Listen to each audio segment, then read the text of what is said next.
Hey everybody, this is Abby from Realistic Kitchen Gardens. Today is Thursday, June 25th, I think. We're probably 6 weeks frost-free, and things are progressing, certainly. The pest pressure this year is crazy, but on the bright side, the raspberries are fully caged, you know, where they want to stay in there. I'm gonna have to trim down the raspberries for the fall crop. The spring crop is doing really good. It's probably about halfway finished. They're getting a little ratty, but I've been harvesting every other day. And the last 2 days I've gotten, or the last 2 harvests, I've gotten about 1.5 pounds, so each harvest. So I'm pretty happy with that. And even then, the spring harvest, if it's a decent harvest, it's still practically nothing compared to the fall harvest, so I'll take it. And then we have these little babies, which had a little bit of a debacle yesterday. The lawnmower caught the cover, so I think everything's still in the right place. 2 pots got fully dumped out. I don't know what got dumped though, because now Fujiyama and early snow the labelers are right next to the label ones are right next to each other, so I have no idea which one's which now. So there's that, but everything's looking pretty good. I did have to reseed. These smaller ones here are obviously the reseeded ones compared to the larger, but so far so good. We'll transplant at 6 weeks, so that'll be, let's see, June, July, probably the very beginning of August would be my guess, but certainly after I should have put a hat on. Certainly after the alliums are out, which should be pretty soon. Alliums being the onions and garlic, which I have full rows of both. I'm thinking next year, or technically this fall, I'm thinking about only doing half a row of garlic because I don't ever use all of it. To be fair, it also doesn't usually store well enough either. So if I don't grow as much and I don't have to store as much, then there's less I have to process and less I have to buy and all that. So we'll see. All right. We have had a decent amount of heat. We are going to get even more heat and a lot of rain. It of course is going to be in the 90s starting the first of the month. I think it usually hits 90 the first week of July nowadays is my thought. So we'll see what survives that, because between the rain and the heat, I ain't gonna be out here. Row A, Century Star watermelon, which is a sterile triploid, so it's supposed to be seedless, but it needs another watermelon to cross-pollinate to make fruit. And I have no other bloody watermelons, so I might as well just tear it out because it's going to be useless for a good long time. So I don't know. I did seed some marigolds there. That's just radishes. That's just radishes. That's just radishes. Here is, it's not Century Star. I reseeded it with Crimson Sweet, I think, because I wanted Crimson Sweet to be a cross-pollinator or pollinizer for Century Star, but obviously we're a little ways away from that. Here's another Crimson Sweet. So I need to decide if I want to reseed everything to be kind of at the same timeline or not, but c'est la vie. Here's a decent sized sunflower too. Bonanza mixed marigolds, looking gorgeous as ever. I love how varied these are, even like among the plants. Like this one is similar enough, but you'll see as we go down the row. Hannah's Choice cantaloupe starting to flower, and I'm trying to start training it up. The cantaloupe does pretty well climbing. Watermelons haven't done well climbing. I more put these 4-foot trellises in so that the melons didn't crawl way over there. So those are starting to flower. They'll probably, what the hell is that? Is that supposed to be a dragonfly? You move much more like a dragonfly than a bee, but you look like a bee. Interesting. Anyway, I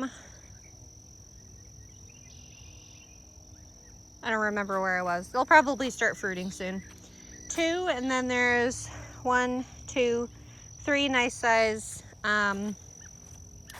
sunflowers. I did an intermix of Florenza, which is like burgundy edged, and Sonia, which is like a nice typical classic sunflower, so they'll come along. And another Bonanza mix marigold, number 3. Oh, I didn't mention it, but you see all the crap on the cucurbits, all the different cucurbits. It's diatomaceous earth to try to kill off all the cucumber beetles, because the cucumber beetles this year are ridiculous, and you'll see what I mean when we get down to the cucumbers. Luckily, Hannah's Choice and Century Star are extremely resilient to cucumber beetles and the disease they carry, which I think is called anthracnose. Watermelon, cantaloupe number 4, Bonanza mix, cantaloupe number 5/6, blah, blah, blah. Sunflower. And then this is what I mean about the Bonanza mix marigolds, is that this is the same exact plant. It's not multiple plants in one spot.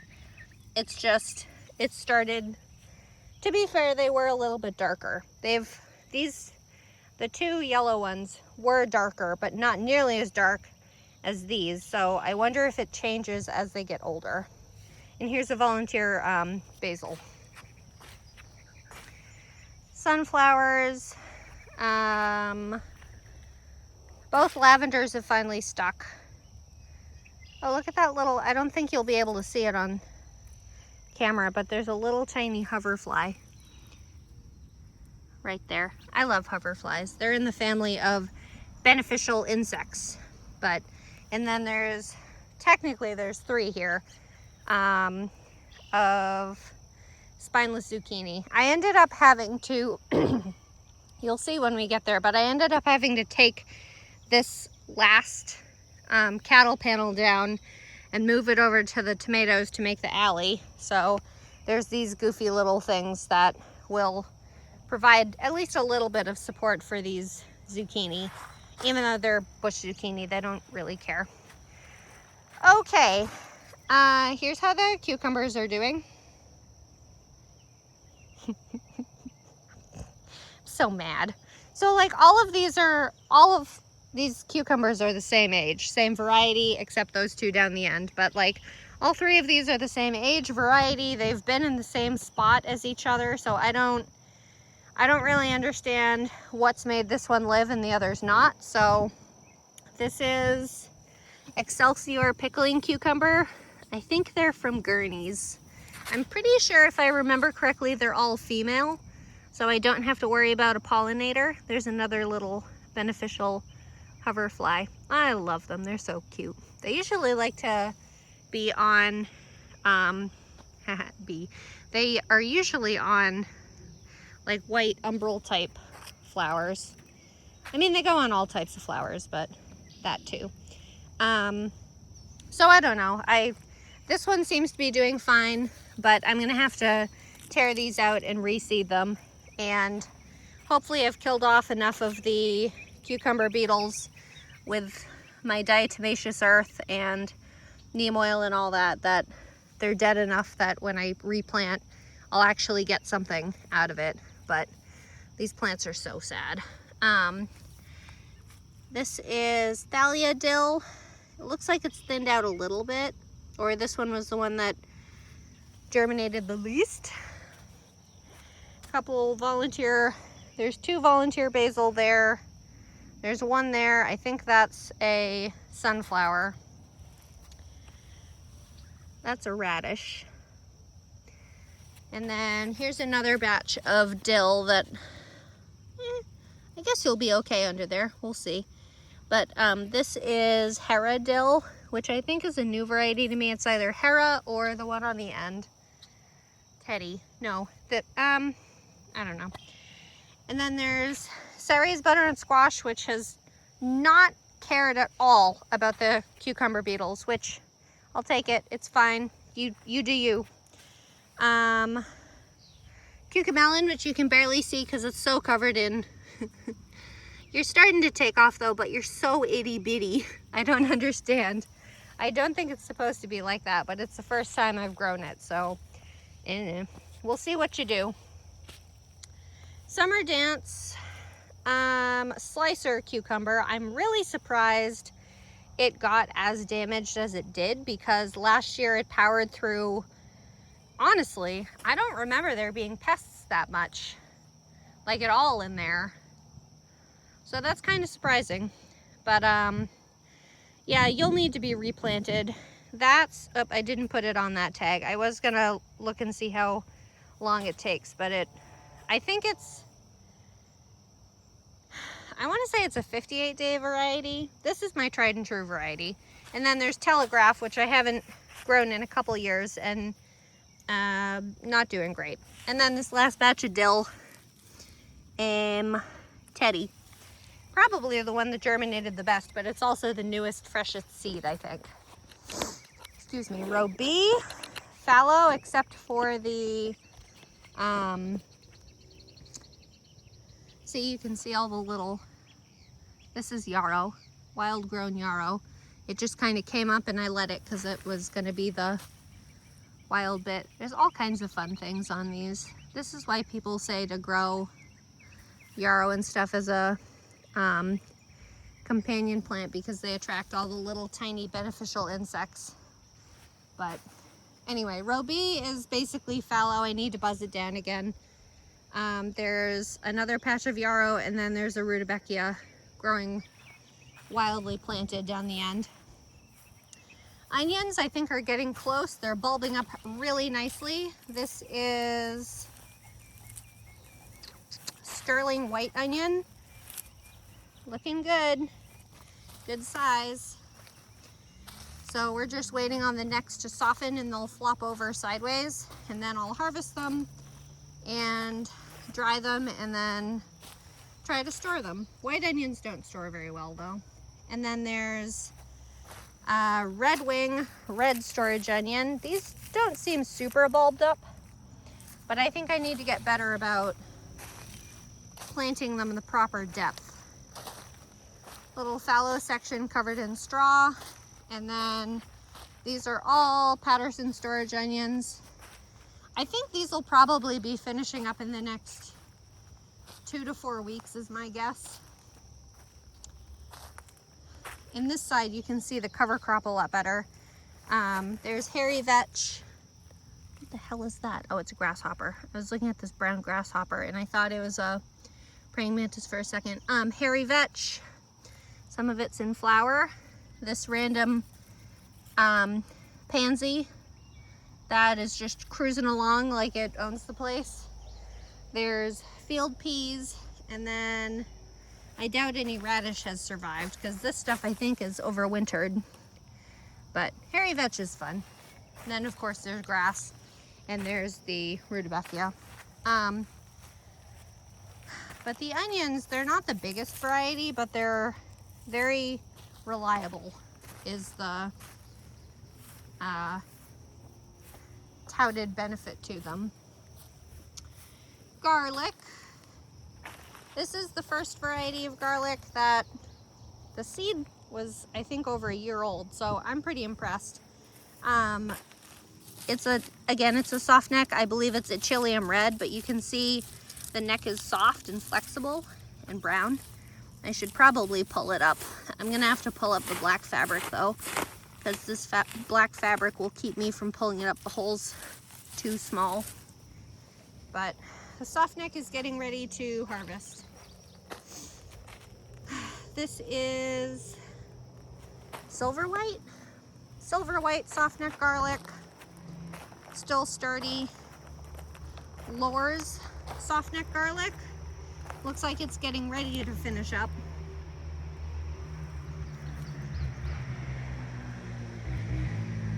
I was curious what all the ruckus was. It's some idiot on a dirt bike. Nootka Rose is also lodging. This is its own little flop over.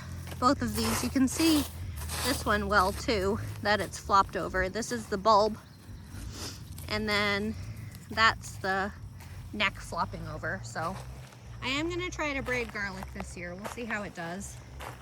And then the first hardneck garlic, variety Ivan. And then, oh, I missed escape there on that. Adonai, which is usually my tried and true. The garlic has been doing a little weird. This middle section of garlic has been doing some weird stuff, so I don't know what the deal with that is. I think that's Metechi. Metechi. I only harvested scapes off this a couple days ago, so I don't know what's going on with that guy either. And then there's a missing tag in here somewhere for, trying to remember the name of the variety. Armenian Red. And then this last variety here, which I think looks like it's, let me go down the end and I'll show you. This is Georgian Crystal. And then there's a few random hardnecks down the end that finally look decent. And all the chamomile. I love chamomile. So if you look at the garlic, the hardneck garlic specifically, if you look at them, the color of this is a lot more golden and brown. And you can see the bottom bits of the stems are brown too. Where if you look, I think that's Metechi, the mostly green stuff. It's so much more green comparatively. And then I think that's probably Ivan, that's all gold up. I don't know if you can see my finger, gold up there. So we'll see what's ready to harvest when, because hardneck is a little bit harder to tell when it's ready because the stalks stay rigid, obviously. Hardneck,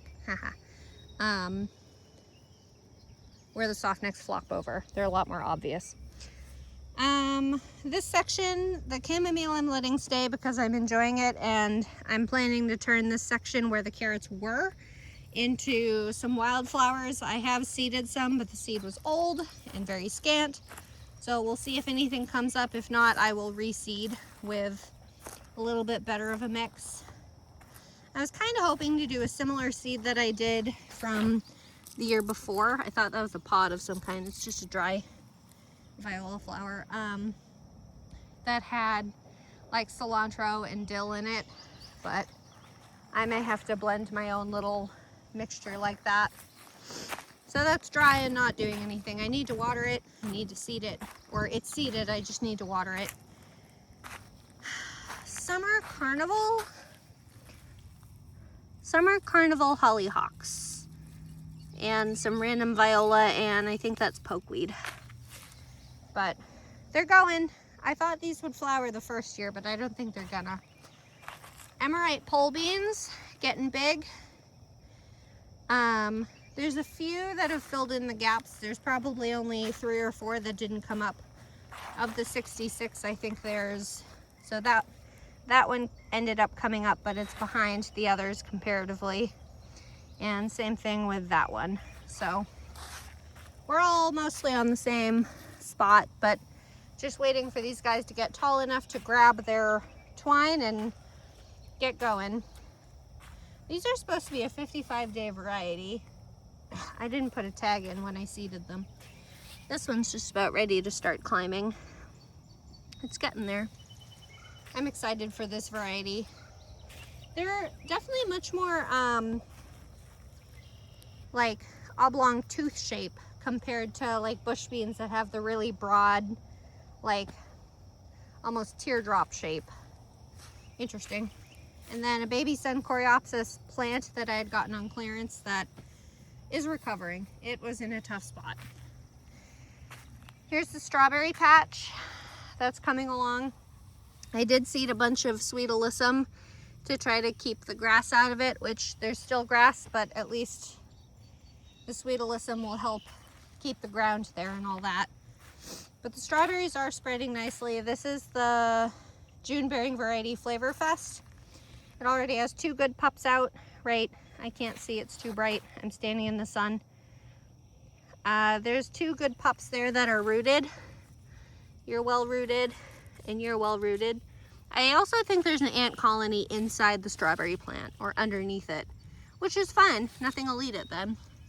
And then there's another pup that will sink in there, and there's another pup sinking in there. And then there's 1, 2, 3. Thought I saw another one the other day. Pups reaching out too. And then this section, I gave both strawberry varieties 15 feet to spread, but because it's only 1 plant, it's going to take a while to spread. But until then, I did seed some lettuce mixes in here. This is the Easy Leaf Lettuce Blend, which is kind of like an oak leaf blend, and then this is Salad Bowl Blend. So we'll see. I don't have very good luck with lettuce in the summer because lettuce doesn't like the heat of summer. And then this is the anonymous ever-bearing strawberry variety that I got from a woman locally last year and transplanted out. They're still in a bit of shock, but they're working on it. They might be a little dry too. I need to give them some more water, but there's, I think, 5 of them. And then this is how my corn is going. I think there's 3 plants now, maybe 4. So I'm thinking about turning this half of the garden to herbs. Like, I have all those plants of thyme and basil, chives. Oof.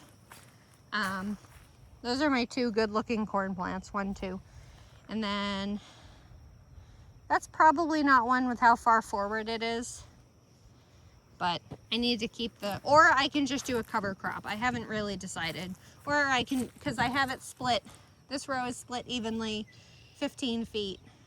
No, yeah, there's 4 15-foot sections since it's 60 feet. So there's I can't see anything on my screen.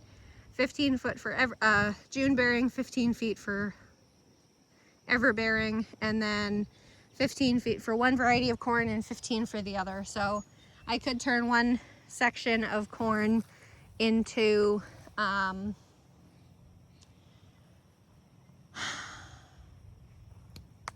have no words in my head today, gosh darn it. Herbs, and then the other section can be a cover crop, because the herbs will overwinter, like not basil, but like thyme, marjoram, that kind of thing. The sun was supposed to be hiding behind clouds, which is why I didn't wear shoes or a hat, but here we are. Haha, I'm so funny. Tomato row, the corridor is up and everything looks ratchet anyway. 3 plants of Martino's Roma. These are flowering, but they don't have any fruit on them. Oh, I lied. There's like 2. So these are more of a Roma type, so they'll have the classic kind of oblong but meaty shape of aroma. They're just determinate and probably have some decent disease resistance. I don't know. I keep having things touch me, but they are flowering. So there's 3 plants of that. The nasturtiums have grabbed in pretty well. Dark purple opal basil, purple emperor nasturtium, which are kind of a really weird color, like in a bloom. They're a really weird color to see. They're almost like a mauve pink red. I don't dislike them, but I don't know. I do like yellow nasturtium more. And then all the rest are very ratchet feeling Supremo that I started. From here going to the middle is types that I did in the seed snail, and after the middle is the types that I did traditionally in a pot. I think the ones that I did in a snail are much more like flopped over and curly and weird. What's on me? Get off me. Bugs. And these ones haven't really put on that much fruit yet, these seed snail ones. So I think they're behind, even though they were seeded, I think, a week beforehand, which is interesting. I did also stake a lot of them because they were basically laying down flat. So this is one that I've staked, and they'll correct themselves pretty decently once they get a grip of what I want them to do and they get the sun clicked in and all that. So this is another problem I'm having, is that some plants will lean to the left and then the other one will lean to the right against the other one. So they're creating one big look-alike bush, but they're not. There's two plants. So I also need more stakes. So once I get more stakes, I will clean them up a bit. But I only staked the worst ones, so these definitely look a lot better. But these plants aren't done growing yet. They'll get bigger and then they'll start growing heavy, I guess. But now's a good time to get them really started. And I haven't weeded in here either, so some of it looks a little as they do. Okay, here's the middle, which I have seeded some Jaguar marigolds, which I grew a couple of years ago. And then all of these are the ones that I started in a pot. Most of these are heavily fruiting already. All these plants have been fertilized the same. All of these plants have been in the same conditions. I mean, my rows run east-west, so it's not that there's some that are shaded and some that are full sun. They're all same condition. So these are a week later seeded than those ones, which, to be fair, a week makes practically no difference in the realm of tomatoes. But like, these guys have plenty of fruit on them. I can't really get in there because of where it is. But like, these are probably a good palm size already. And those don't have any considerate fruit on them. Nasturtium in the back. Like, look at all the fruit these guys have already. So I guess if you're gonna ask me, should I do a seed snail for tomatoes, I'd say no. They delay the fruit. Because I mean, these fruit have probably been on for, I'd say at least a week now, maybe 2. Those are probably some of the biggest ones in that one. These 2. So I'd say no, don't do seed snails for tomatoes. I'm trying to think of what else I did seed snails for. Basically only flowers. I didn't really do any other veggies. So the idea is nice, but I think it stunts the plants too much. They get too stressed. So another dark purple opal basil. And this is, oh, what's your name? Defiant. These plants are nice and big already. This one's leaning, so it's hard to tell, but like, this is one plant, so you're a big boy already. Covered in fruit too. Defiant, I think, was the earliest variety I had of a ripening fruit, so nice sized fruits already. This is a determinate slicer that I grew last year. Get out of here. So, looking good. And then tried and true, prolific Bartelli, indeterminate cherry tomato that make these great big pretty tresses. So they're fruiting, they're hard out, they just need to ripen and they're gonna keep getting bigger. So they're already almost up past these. These are probably only 3 feet though, like at the last one. So I think I will do that triangle idea that I talked about a couple times, a couple times ago. What did I just step on? A branch of some kind.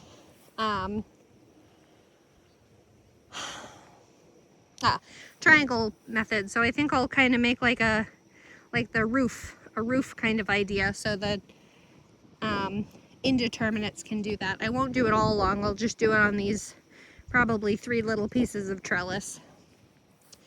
Potatoes are looking good. I have been battling Colorado beetle larvae, which are like probably Tim Hortons horror version of ladybugs. They're so gross, but I've been doing BT, which is a bacteria that basically acts as a stomach toxin to most larval things. And I have done a good dusting of diatomaceous earth, which will get washed off when it rains again. But here is one that somehow isn't dead. I don't know why. Diatomaceous earth is supposed to, there's another one. I can't see it on camera, but I can see it in person. I think I'm pointing to it. They're awful. But you can, allegedly diatomaceous earth shreds through their exoskeleton and will dry them out. But these ones don't look very shredded, and I did obviously cover them pretty good. That's a random fly. What the hell is that? Oh, it's a leaf, okay. That is Pomerelle russet, which to be fair has gone through its flowering cycle probably 2 or 3 weeks ago now. They'll probably be starting to die off and all that, and after that they will be harvested for storage, because I love me some russets. And then here is Yukon Gem, a gold skin, gold flesh variety, which I'll also harvest. These goddamn things. Harvest for storage, not necessarily for new varieties.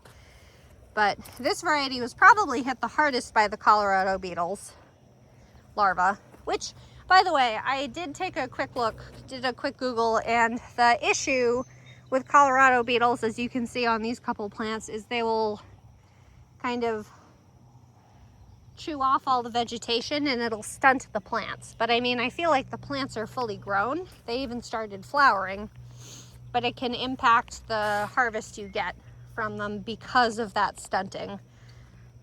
So I don't know if it's actually an issue right now this year, or if only it would be an issue like if it started a couple months ago. But I mean, these potatoes were seeded out in early March.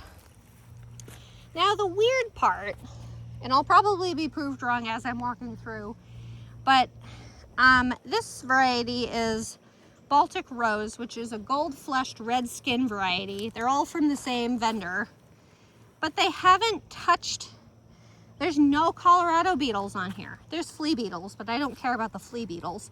But I have not seen a single Colorado beetle on here, and I don't understand. I'm gonna have to look, because I know I got a mix of organic and conventional seed potatoes. I can't remember which is which, so that might be an interesting discovery too. Hot. Hot in the sun. I thought it would be cloudier. Rhubarb is still rhubarbin. The biggest ones are probably up to my knee now. They look good. Dinner plate dahlias. This one's dying off and looks ratchet. I don't know. I should check if I deadhead dahlias, if I cut them right below the head or at their attachment point. But here's the second one, and there's 1, 2, 3, 4, 5, 6, 7, 8. At least 8 more blooms coming, so we got plenty. And then here's the pink, which I actually like better than the red. This one's too far gone for you to appreciate the shape of it, but like, it's a little more like water lily-esque, like it's just straight out and a little crazy, compared to this one. It's like a lion's mane type. It curls back towards the stem. I don't mind the color. I'm not a pink person either, but like, I kind of like the color a little bit better too. I don't know. I was thinking, if you've been around, I was more thinking Cherry Queen zinnia red than this like burgundy red. The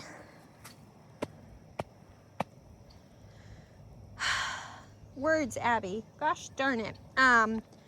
Celery, Utah tall celery is doing pretty good. The greens of the peas are starting to really dry up and die back. So I don't know if that's helping or if it's just covering the ground and keeping them from getting too dry.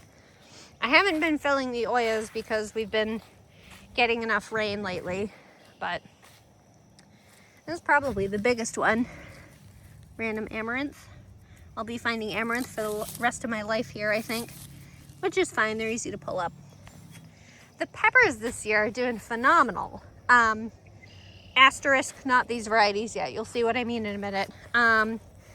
These two are Orange Sensation or Yellow, shoot, I forget now.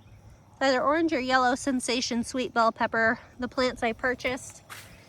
And then here is the one and only Gold Whopper Bell from Gurney's. Still a little shrimp, but you know. This is the last of the giant red 2 bell pepper from Gurney's. This hasn't flowered yet, but the rest sure have. Look at all the fruits on there. I'm so excited. I'm gonna do another round of fertilizer for them, and I should probably rearrange the location of the tomato cages to actually support them on this section. Whew. Looking good. Obviously, drama in the chicken house. Oh, I wanted to show you this snapdragon. It's not open yet, but it is indeed pink, pinky orangey, so that's fun. I remember thinking recently, I wonder if that's a pinky orange one, and it is. So I think the only concern I have for this year is sunburn, sun scald on my peppers. So I don't know if I'll do like a little very thin sun shade cloth there. I wanted to say sun shade, but that's not, sorry, I clunked you into the edge. Look at this gorgeous red of this snapdragon. This little guy has four peppers on him. You are an overachiever, my friend. 2, and then these are the supposedly banana peppers. This one has a good fruit on it that, this looks more like Hungarian wax to me, so we'll see what shows up. There's a second one starting, and then this is the last one, and it's really starting to flower up a lot. Pollinate the peppers, the peppers, the peppers. Hot. Okay. Pumpkin on a stick eggplant. I actually found a Colorado beetle on here because Colorado beetles will apparently, Colorado potato beetle, excuse me, they will apparently do any nightshade family. So tomatoes, potatoes, eggplants. So I just flicked him off back over towards the potatoes. But these poor things are so ratchet. Ooh, we're starting to flower. Interesting. So what the hell is that? Some kind of fuzzy. And then the okra, orange string okra, and then the rest are burgundy. They're still sizing up, but I think they are starting to put out a pod. And then I did originally want California poppies in here as a ground cover on the south side, but I seeded a whole pouch and I haven't seen a single one. I did also weed after that, so that doesn't help, but I did seed some cilantro in here. Excuse me, see if it'll come up and get a little harvest of cilantro. I love cilantro for summer food. It's like a summer food flavor here for us. Okay, we're almost there. Last row. Flowers. These are the 4, I can't see peanuts, and I want to, so I can actually direct you guys correctly. Here is the 4 candy stripe zinnias. Almost all the zinnias look like they're ready to open. And then the rest are the California giant poppy. This one looks like it wants to be red or purple. This one on the end I think looks yellow, but it could be the center. The candy stripe ones are just like a weird speckly variegated. Straw flowers, double, boil in trouble. No, double tall, what the hell does that say? Oh, tall choice double mixed straw flower. One day I'll remember. I'm down to 1, 2, 3, 4, 5 decent plants. They're getting there though. They're getting tall. And then These are the Scabiosa, which continue to be unimpressed with life. This is pincushion mix. They don't like the heat. I guess they must be a spring type flower like peas. And ooh, I'm so excited. This is the flower that I've been most excited for all season. And there's one getting ready to open. This is Duchess Mixed China Asters from Eden Seeds. They have great flower variety. We're getting ready to open. I'm so excited. These guys are supposed to look like peony blooms a little bit, at least according to the pictures on their website. And then these blue-grassy looking things that still look like giant air plants to me is the Chabad double mix carnation. So we'll see how that does. I'm still not convinced you're a cosmos, or you. You're both on my watch list. The rest of them I know are cosmos. But this is Dwarf Sensation Cosmos, which is supposed to be just like a 3-foot tall mix of pinks, dark pink, light pink, and white. You still look like a hogweed or something to me. That one looks more like a, where am I? I can't see. That's definitely, these are definitely cosmos. This is the classic foliage for cosmos. And then that's also the same thing, but that looks a little more like a cosmos, I guess. This does not. We'll see what happens. These guys are still, this is iron purple stalk from Gurney's. These guys are starting to bloom their hearts out. I do much more like this growth pattern with the little branches on it. And I like the flowers, the round double petals. The one stick like this one, I'm not loving it, but they do what they want. I've still got 4 plants to flower, so that's fun. I wonder if you can pinch these like you can snapdragons. That'd be interesting. Borage. The borage plants that I purchased are continuing to flower. I think flower round number 2 or 3. They'll keep flowering all season. They're kind of ridiculous. And then these 2 up here, up front, are the ones that I seeded indoors and transplanted them out when they were pretty small. So they definitely have a much better growth pattern compared to, but I think borage always looks like a complete disaster. Nigella continuing to take up space. This looks like a carrot, either carrot or Queen Anne's lace. You're definitely a carrot or Queen Anne's lace. I'm gonna have to dig you out later, but this is the Nigella. They're starting to come up in stalk, so they must be getting ready to flower. Took you long enough, because I think I seeded that. There's the tag. I seeded that Deft Blue Nigella April 15th. I know I seeded it late. I should have seeded it right around when I did my potatoes. And then half of this is giant yellow marigolds, also called African. And then that half is giant orange marigolds. And I think these marigolds are kind of funny because when they first open, they look so ridiculous and ratchet, but they do fluff up nicely. That's a little beetle-y thing. I wonder what that is. I really like giant marigolds. They're fun. Okay, this is Little Ladybird's Cosmos. I grew this variety a couple years ago. We're getting there. We're getting there. I should water it. Son of a biscuit. I wasn't paying attention and then I just pulled one up. I was trying to weed and I pulled up a Cosmo. Gosh darn it.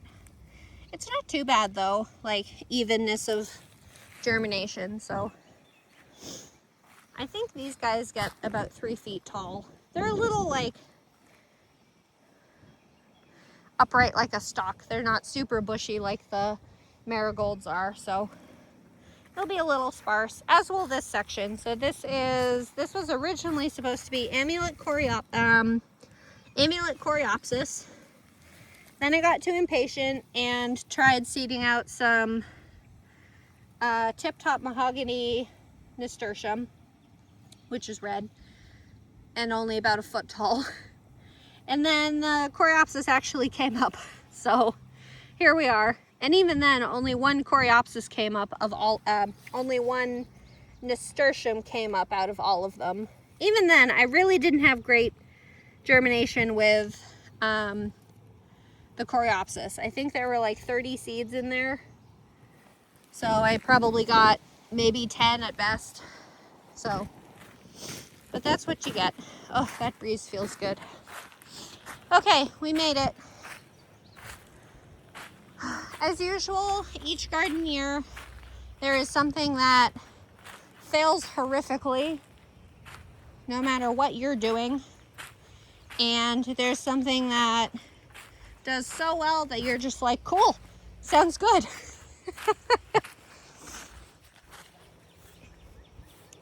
The corn is a flop this year, definitely. My seed was old, so I know why. I'm not happy about it, but I know why. The cucumbers may very well be a flop, which is not great because I need cucumbers. I'll do a second seeding of them though. I'll do that later today after it gets shady and cool, assuming it's not pouring buckets. I think the potatoes and the peppers so far are doing really well. I'm not going to jinx it, but I think those are the two good ones this year so far. So that's what I got. If you like this kind of stuff, please like, comment, and subscribe for more, and follow along my my Facebook page, Realistic Kitchen and Gardens, for daily shenanigan updates. Okay, thanks. Bye.